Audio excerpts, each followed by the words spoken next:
Here is the question. The series of the natural numbers are arranged as follows. The series of the natural numbers are arranged as follows. The sum of the numbers in the nth row is. Question समझिए, हमसे पूछा गया sum of the numbers कहां पर? nth row में. अब ध्यान से देखें दोस्तों इस क्वेश्चन के अंदर में. This is the first row. This is the second row. This is the third row. This is the fourth row. ठीक है, और ऐसे ऐसे चलते जाएंगे, nth रो आ जाएगी. हमसे क्या पूछा गया है? सम ऑफ नंबर्स. हमसे पूछा गया है जो nth रो है, इस रो के अंदर में सम ऑफ द नंबर्स पूछा गया. सम ऑफ द नंबर्स. ठीक है, तो अब सवाल ये है, nth रो में सम ऑफ द नंबर्स पूछा गया है. अब एक मिनट के लिए ध्यान से देखें. अगर मैं पूछूं आपसे number of terms in first row, क्या दिख रहा है आपको? एक ही टर्म. और सेकंड रो में number of terms in second row 2, number of terms in third row 3. तो इसका मतलब तय है number of terms in the nth row जो है वो n होगी. ये क्लियर है? और बड़ी मजे की बात ये क्या है, समझने वाली बात, कि जिस भी रो की मैं बात करूं, मान लो मैं सेकंड रो की बात करूं, उसमें 2 टर्म्स हैं, तो पहली टर्म 2 है, अगली टर्म 1 ऐड हो रहा है. यानी यहां पर अगर थर्ड रो में ध्यान से देखें, if I talk about the third row, तो जो फर्स्ट टर्म है वो क्या है? 4 है. तो 4 के बाद जो सीरीज आ रही है 5, 6 यही आ रही है. मतलब ये एक एपी बन रही है.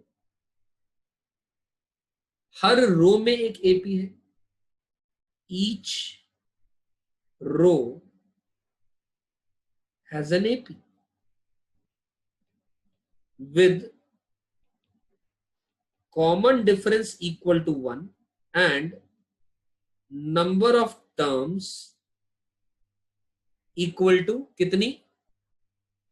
जितने नंबर की वो रो है. अगर थर्ड रो है तो 3 टर्म्स है, अगर फोर्थ रो है 4 टर्म्स है, तो nth रो है तो n टर्म्स है. मैंने ये सारी बातें क्यों करी आपसे? ध्यान से देखें, हमें nth रो के सम ऑफ द नंबर्स चाहिए अपने. तो basically what do we require? बहुत अच्छा क्वेश्चन है, आराम से समझिए. What do we require? तो हमें चाहिए, ये तो पता लग गया, जो nth रो है उसकी nth रो की क्या चाहिए? I require first term. nth रो की फर्स्ट टर्म आ गई, ये तो पता है उस nth रो के अंदर में एपी बन रहा है, कॉमन डिफरेंस 1 है, एंड नंबर ऑफ टर्म्स भी पता है, वो कितनी है? n है. ये बात समझ आई मेरी? देखिए बहुत इंपॉर्टेंट बात मैंने लिखी है यहां पर, what do we require question का आंसर. ठीक है ना? हमें क्या चाहिए? nth रो की बस फर्स्ट टर्म चाहिए. अगर हमें ये मिल गई तो समझो हमारा ये क्वेश्चन हो जा रहा है. Is it clear to all? This is what we require. Getting my point? क्योंकि कॉमन डिफरेंस उसका पता है, हर रो के अंदर में कॉमन डिफरेंस 1 आ रहा है. नंबर ऑफ टर्म्स, क्योंकि nth रो की बात हो रही है तो इसके अंदर में n ही होगी. तो अब सवाल उठ जाता है फर्स्ट टर्म क्या है. अब इस फर्स्ट टर्म को जानने के लिए दोस्तों अब इसको देखें, केवल इसको देखें. ये फर्स्ट टर्म ही तो आ रही है. The row, the slanting line which are highlighted on the following numbers, it will give me the first term of the nth row. अब यहीं से बस क्वेश्चन का क्रक्स समझ में आ जाना चाहिए आपको कि कैसे अप्रोच करेंगे। अब अप्रोच क्या होगी यहां पर ध्यान से देखें कि इस स्लांटिंग लाइन में 1 2 4 7 ये लिखा है, 1 2 4 7 चलता जा रहा है। मैंने प्लस क्यों लिखा? 1 मिनट के लिए मैंने इसको एस लिख लिया up till T N, nth term तक। मैंने ऐसा क्यों लिखा? ध्यान से देखें दोस्तों, इसमें बहुत अच्छा सा एक मतलब छिपा है। इसका डिफरेंस देखें, 2 में से 1 को घटाऊंगा, 2 में से 1 को घटाऊंगा तो 1 आएगा, 4 में से 2 को माइनस करेंगे 2 आएगा, 7 में से 4 को माइनस करेंगे 3 आएगा और चलता जाएगा। तो क्या मैं बोल सकता हूं ये एक एपी बन रहा है? क्या मैं बोल सकता हूँ एपी? यानी मैं ऐसा बोलूं, that is the first difference in first terms of each row. ध्यान से देखिए इस बात को, ये बहुत इंपॉर्टेंट लाइन लिख रहा हूं मैं। First difference of the terms in first terms of each row is coming in AP, is forming an AP। ऐसा बोल दिया मैंने तो भूल जाओ सब कुछ 1 मिनट के लिए। सिंपल इस सीरीज को सोचो, अगर ऐसा कुछ होता है तो क्या हम मेथड ऑफ डिफरेंस नहीं लगाते हैं? 100% लगाते हैं। मेथड ऑफ डिफरेंस सीखते करते हैं क्वेश्चन को। यानी मेरा कहने का मतलब मेथड ऑफ डिफरेंस कॉन्सेप्ट कैसे लिखलाएंगे? Method of difference concept apply होगा यहां पर। कैसे अप्लाई होगा? यही कारण है मैंने सबको ऐड करा। एस लिखें 1 2 4 7 and it goes on up till आखिरी टर्म tn।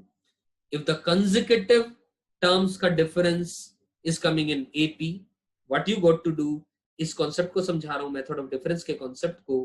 क्या करते हैं हम लोग?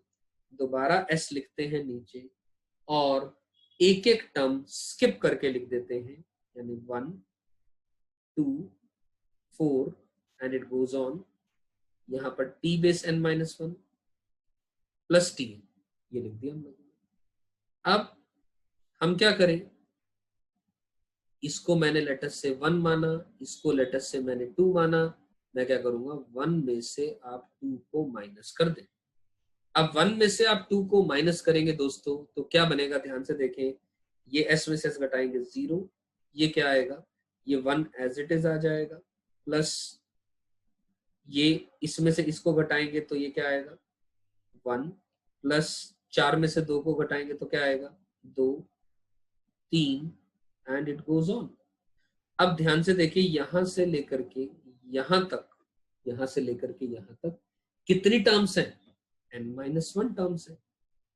नंबर ऑफ टर्म्स कितनी है? n-1। तो मैंने ब्रैकेट यहां से लगाना शुरू करा एंड इट गोज ऑन यहां तक और आखिरी में माइनस का tn आएगा और मैं यहां लिख दे रहा हूं n-1 टर्म्स, क्योंकि ये टोटल n टर्म्स थी तो ये n-1 टर्म्स है, ये एक टर्म ये। क्लियर है?